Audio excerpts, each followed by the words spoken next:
یہ جو کھڑے رہے عطا بندیال صاحب، اور عطا بندیال صاحب کے اوپر بہت پریشر تھا، ان کو بلیک میل کرنے کی بڑی ان لوگوں کے پاس چیزیں تھیں. کوئی ان کی بیٹی اٹھا کے لے جاتا، کوئی بچے کے اوپر کر جاتا، کوئی قتل ہو جاتا، کچھ بھی ہو سکتا تھا. یار پولیٹیکل اسٹیٹی 90% لوگوں میں تو خوشی کی لہریں بہ گئی ہیں. ایک سال یہ حکومت رہی ہے تقریباً، یہ پی ڈی ایم والوں کی، لٹیروں کی. ایک سال انہوں نے وہ پٹیشن وڈرا نہیں کی. انہوں نے پچھلے ہفتے وڈرا کی جب فائز عیسیٰ نے وہ سو موٹو کا فیصلہ دیا. السلام علیکم ناظرین، سوراب برکت آپ سے مخاطب ہے. سر حیدر مہدی صاحب ہمارے ساتھ موجود ہیں. حیدر مہدی صاحب کے چہرے پر مسکراہٹ ہے. حیدر صاحب سر السلام علیکم. بسم اللہ الرحمن الرحیم. وعلیکم السلام، بہت شکریہ، تھینک یو سر. آپ بہت اچھا دن ہے، بہت مبارک دن ہے، پاکستان کو بہت بہت مبارک ہو. حیدر مہدی صاحب، جو چیف جسٹس آف پاکستان نے اتنے پریشر کے باوجود ڈائریکٹ ان پر ٹارگٹ کیا جا رہا تھا، کریکٹر اسیسینیشن کی گئی، دھمکیاں دی گئی، اس کے بعد جو انہوں نے فیصلہ کیا ہے، جو سٹینڈ لیا ہے معزز تین ججز نے، آپ کی کیا اوپینین ہے اس کے اوپر؟ بسم اللہ الرحمن الرحیم. سوراب، اس کا جو سب سے بڑا میں نے پورا یہ 11 مہینے میں دیکھا ہے نا، وہ یہ دیکھا سوراب کہ ہر انسٹیٹیوشن سٹریس ٹیسٹ ہو گیا. جی اور خاص طور پہ جو سب سے بڑا سٹریس ٹیسٹ ہوا نا، وہ ہوا سپریم کورٹ. اور سپریم کورٹ بس بچ گیا اس سٹریس ٹیسٹ میں. دیکھیں، فوج ایکسپوز ہو گئی، اسٹیبلشمنٹ ایکسپوز ہو گئی، بیوروکریسی ہو گئی، پولیس ہو گئی، لوور جوڈیشری ہو گئی، سپیریئر جوڈیشری کے اوپر پریس آیا. یہ سب سٹریس ٹیسٹ کے بعد نا ایکسپوز ہوتے گئے. اور جو موجودہ حکومت ہے وہ بھی ایکسپوز ہو گئی. عمران خان کے ارد گرد جو کئی لوگ تھے وہ بھی ایکسپوز ہو گئے. جی تو یہ جو کھڑے رہے عطا بندیال صاحب، اور عطا بندیال صاحب کے اوپر بہت پریشر تھا، ان کو بلیک میل کرنے کی بڑی ان لوگوں کے پاس چیزیں تھیں. میرا خیال ہے جس طرح اپنے ہمارے اعظم سواتی صاحب نے نا، جب ان کے خلاف ان کو ویڈیو بھیجی گئی ان کی اور ان کی بیگم کی، انہوں نے فیصلہ کر دیا کہ میں چپ نہیں رہوں گا، میں بولوں گا. عطا بندیال صاحب نے بھی فیصلہ کر لیا کہ وہ ان کی دھونس میں نہیں آئیں گے. حالانکہ عطا بندیال صاحب کے اوپر میں نے بہت تنقید کی، خاص طور پہ جب ان کے پچھلے اپریل کا فیصلہ تھا. بلکہ کسی نے مجھے کہا کہ یہ تو صاحب جو ہے نا، یہ فیصلہ دیتے ہی نہیں ہیں.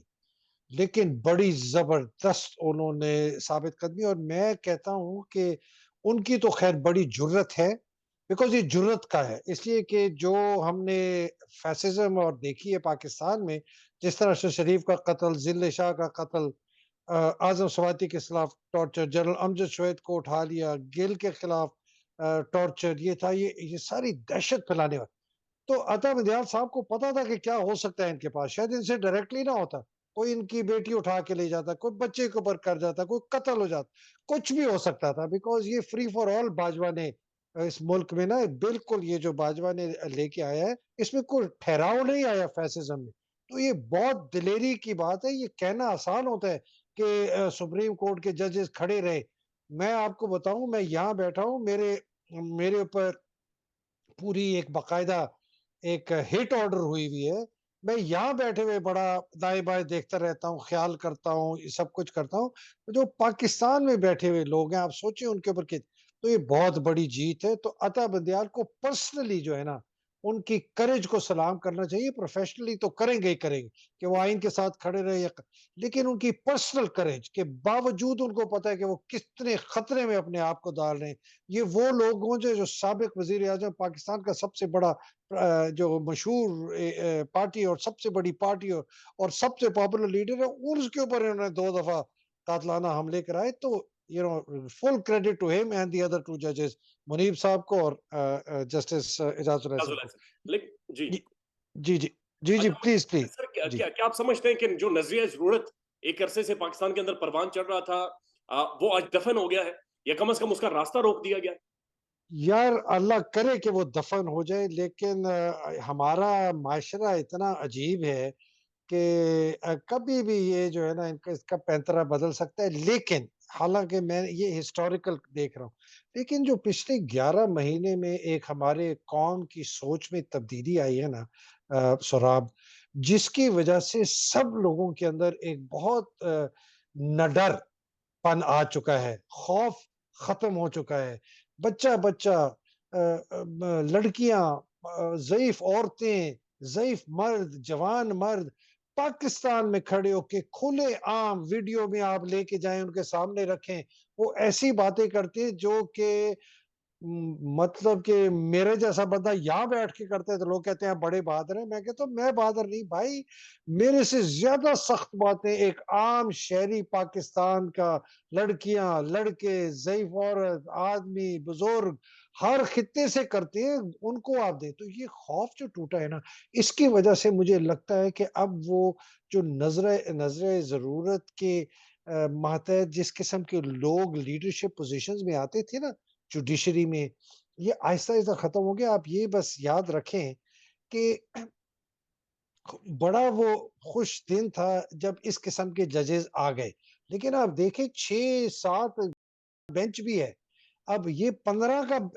سپریم کورٹ ہے، اور 6 جو ہیں پورے پکے بینچ ہے، اور 7 یہ بنتی ہیں 13، دو بیچ میں لٹکے ہوئے ہیں امین الدین اور رضوی، تو بینچ ابھی تک بڑا طاقتور ہے جس کا فائز عیسیٰ کا ہے۔ تو اللہ کرے کہ یہ کوئی ایسا یہ نہ ہو جائے کہ یہ پلڑا بھاری ہو جائے بینچ کا، تو اگر بینچ کا پلڑا بھاری ہو جائے پھر تو نظر ضرورت ہی ضرورت آپ کو نظر آنا شروع ہو جائے گا۔ اور یہ دعا کریں، یہ بس بہت باریک، ہم ایک بڑی باریک اور بہت ہی نوکیلی ایک پتلی سی سڑک کے اوپر چل رہے ہیں، اور بس دعا کریں کہ یہ بیلنس سے رہے، آگے کوئی گرے نہیں۔ اگر یہ گر گیا نا تو بہت بہت مجھے خدشہ ہے کہ یہ کے ہاتھ میں چلا جائے گا۔ میں اسی کیوں کہہ رہا ہوں یہ، میں اسی کہہ رہا ہوں کہ جو سٹیکس ہے نا سوراب، ایگزسٹنگ بدماشیہ کے لیڈ کے بہت ہائی ہے، اسٹیبلشمنٹ کے بھی بہت ہائی ہیں، کہ اس میں تھوڑی سی اور بات کرنا چاہتا ہوں۔ اسٹیبلشمنٹ کے بہت ہائی ہیں اس لیے کہ ان کی ساری مراد، ان کی طاقت، ان کے پلاٹس، ان کی پورا جو ان کا نظام ایک بنا ہوا ہے، جو ماورائے آئین ہے، ماورائے قانون ہے، وہ ان کو ٹوٹتا ہوا نظر آ رہا ہے۔ ان کو یہ بھی خوف ہے کہ اگر عمران آ گیا تو ہمارے میں سے 50 100 جو ہے جرنیلوں کی نوکریاں چلی جائیں گی، ہمیں قانون کے کٹہرے میں لایا جائے گا، کچھ ایسے جرنیل ہیں جن کے اوپر آرٹیکل 6 لگے گا، کرائمز اگینسٹ ہیومینٹی ہے جس کی سزا موت ہے، وہ بہت خوف ہے۔ تو ایک تو یہ ہے، دوسرا جو آپ کے یہ سیاستدان ہیں ان کو بھی بہت خوف ہے، یہ تو آئے صرف تھے لوٹنے کے لیے، تو وہ لوٹنا ختم ہو جائے گا، اب دوسرا خوف ہو گیا کہ ہم الیکشن جیت نہیں سکتے، اور ان کے ساتھ بھی وہی قانونی چارہ گوئی ہوگی جو کہ فوجی ان جرنیلوں کے ساتھ ہوگی جنہوں نے کرائمز اگینسٹ ہیومینٹی کیے، آرٹیکل 6 توڑا، جس میں میری نظر میں رانا ثناء اللہ سب سے اوپر ہے، بیکاز اس نے بہت زیادہ یہ بربریت اور ٹارچر میں حصہ لیا ہے ایجنسیوں کے ساتھ مل کے، جو یہ تباہی اور بربادی ہوئی ہے نامعلوم افراد کے ساتھ مل کے، ایف آئی اے کے ساتھ مل کے، اور جو یہ 5 5 ہزار ریڈ ہوئے، تو اس کو بھی یہ بڑا خطرہ ہے۔ مریم اور نواز شریف کے تو دل میں جو ہے نا ایک آگ لگی ہوئی ہے کہ عمران کو ہم نے قید ہوتے ہوئے دیکھنا ہے، اور عمران کو یا اللہ نہ معاف کرے میرے منہ میں خاک کہ اس کی ہم نے موت دیکھنی۔ تو یہ اس لیے الیکشن نہیں کرانا چاہتے، یہ میں اس لیے کہہ رہا ہوں کہ یہ ہر حربہ استعمال کریں گے۔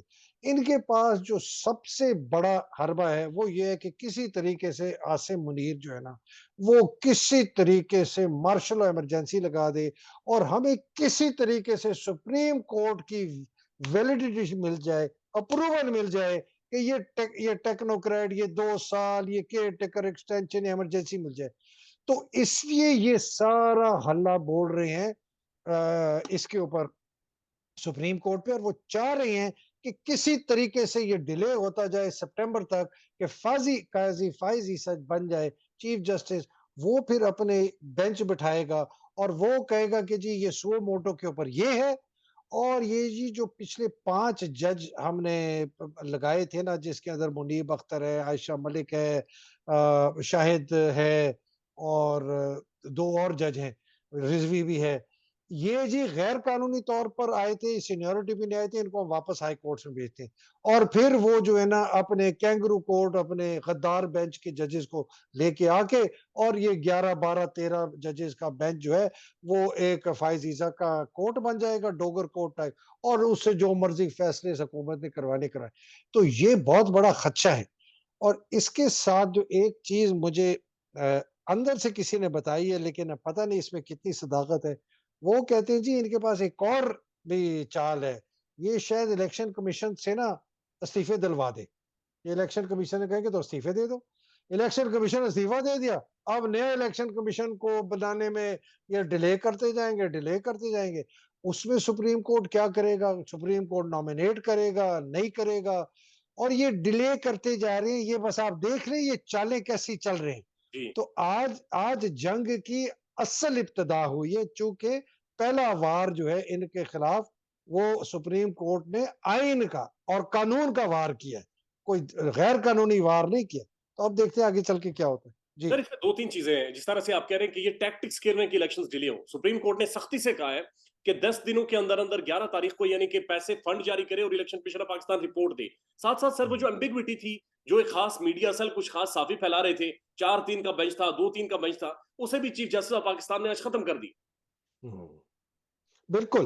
تو دیکھیں جو الیکشن کمیشن کو انہوں نے آرڈر دیے ہیں کہ آپ نے ہمیں رپورٹ دینی ہے، اور سارے انہوں نے ایگزیکٹو کو کہا ہے کہ آپ نے فلی سپورٹ کرنا ہے۔ اس کا مطلب ہے فائنانس منسٹری نہیں کہہ سکتی پیسہ نہیں ہے، انٹیریئر نہیں کہہ سکتی پولیس نہیں ہے، فوج نہیں کہہ سکتی ہمارے پاس سپاہی نہیں ہے، اور چوتھا پتہ نہیں کون سا تھا جو بھی ادارہ کوئی تھا وہ کہتا تھا کہ جی اب یہ نہیں کر سکتے، وہ یہ لوگ نہیں کر سکتے۔ اگر اس کی وہ نہیں کریں گے تو یہ سپریم کورٹ کے آرڈر کی ڈائریکٹ اس کے وہ ہوگی، خلاف ورزی ہوگی، اور ان کے خلاف چارہ جو ہوگی اس کے خلاف۔ اس لیے مجھے کسی نے کہا کہ اس کو خلاف جو ہے نا یہ الیکشن کمیشن سے ریزائن کروا دیں گے۔ اب اس کے بعد کیا ہوگا، کنفیوژن ہوگی، ڈیلے ہوگا، وہ ہمیں نہیں پتا کلیئر۔ مجھے اتنا لا کا نہیں پتا کہ الیکشن کمیشن ڈیزالو ہو جائے یا ریزائن کر دے تو اس کے بعد کیا۔ باقی بات جو آپ کی رہی کہ وہ انہوں نے جو ابہام تھا وہ ختم کر دیا، ابہام تھا نہیں، بنایا گیا تھا۔ وہ جو 2 جج تھے یار، وہ تو انہوں نے تو کیس سنا ہی نہیں تھا، وہ تو پہلے دن بینچ بیٹھا تھا 9 دن، تو انہوں نے اپنی ظاہر کر دیا کہ جی یہ سو موٹو نہیں لینا چاہیے، تو انہوں نے کہا، اور یہ کہا جی یہ 2 جو تھے انہوں نے چونکہ بھیجا ہے تو ان کو بھی نہیں ہونا چاہیے، اور آپ نیا بینچ تشکیل دے۔ یہ بات ہوئی ہے بینچ میں۔ تو چیف جسٹس نے کہا اچھا آپ لوگ 4 چلے جائیں، وہ 4 چلے گئے، انہوں نے نیا بینچ تشکیل دے دیا 5 کا۔ یہ ویسے ہی عجیب ڈرامہ، میں تو اعظم تارڑ پہ حیران ہوں، یہ اتنا انٹیلیجنٹ جج لائر ہے، اور یہ جو نیا عوان آیا ہے یہ ہارورڈ کا پڑھا ہوا، لیکن یار جب کوئی بکتا ہے نا، اف اف اف، جب کوئی بک جاتا ہے تو اس کا ضمیر، اس کی حیائی، اس کی شرمی، وہ ساری بے حیائی، بے ضمیری، بے شرمی میں تبدیل ہو جاتی حیدر صاحب ایک چیز بتائیے کہ برائے مہربانی کہ سر جو فیصلہ آ گیا ہے، وہ فیصلہ سر کسی کو بڑا دکھ بھی ہوا ہوگا۔ 13 جماعتیں بیٹھی ہوئی ہیں، پارلیمنٹ میں کھڑے ہو کے تنقید کرتی ہیں معذرت کے ساتھ، سر انہیں دکھ بھی بڑا ہوا ہوگا۔ تو اس سے جو پولیٹیکل انسرٹینٹی ہے وہ ٹھیک ہوگی یا اور زیادہ بڑھے گی پاکستان میں؟ ہے۔ یار پولیٹیکل اسرٹی 90% لوگوں میں تو خوشی کی لہریں بہ گئی ہیں، ٹھیک ہے نا، خوش ہے۔ پولیٹیکل انسرٹینٹی کیسے بڑھے گی؟ اگر یہ حکومت جو ہے اس وقت جو قابض حکومت ہے، میری نظر میں انلیگل ہے، اگر یہ اس طرح کی حرکتیں کریں جو میں نے آپ کو بتایا، یہ الیکشن کمیشن ریزائن کروا دیں، یہ کوئی ایسی اور کوئی حرکت کروا دیں جس سے یہ جو سپریم کورٹ کا بینچ ہے اس کے اوپر کوئی آنچ دلوا دیں، کوئی ایسی، اور خدا نہ خواستہ کوئی ایسی سخت قسم کی کوئی ایونٹ ہو جائے، کسی کی موت واقع ہو جائے، کوئی اسیسینیشن ہو جائے۔ ابھی میرے پاس ایک اس سے کچھ چند گھنٹے پہلے مجھے ایک بندے نے 6 رپورٹیں بھیجی کہ فلانی جگہ دہشت گردوں نے بم پھاڑا، فلانی جگہ گرینیڈ پھینکا، فلانی جگہ 6 رپورٹیں آئیں، اور سب میں لکھا ہے کہ یہاں کوئی انجری نہیں ہوئی، کوئی مطلب کسی کو کوئی نقصان نہیں پہنچا۔ اب یہ ایک دم ہوا ہے پچھلی 24 گھنٹوں میں، یہ 6 واقع ڈگ ڈگ ڈگ ڈگ ڈگ ہوئے کہ یہ ایک اور بنانے کے لیے کہ جی حالات بڑے خراب ہو رہے ہیں۔ سر حیدر مہدی صاحب، ایک جو اپیل کا حق ہے ظاہر حکومت کے خلاف، اس فیصلے کے خلاف،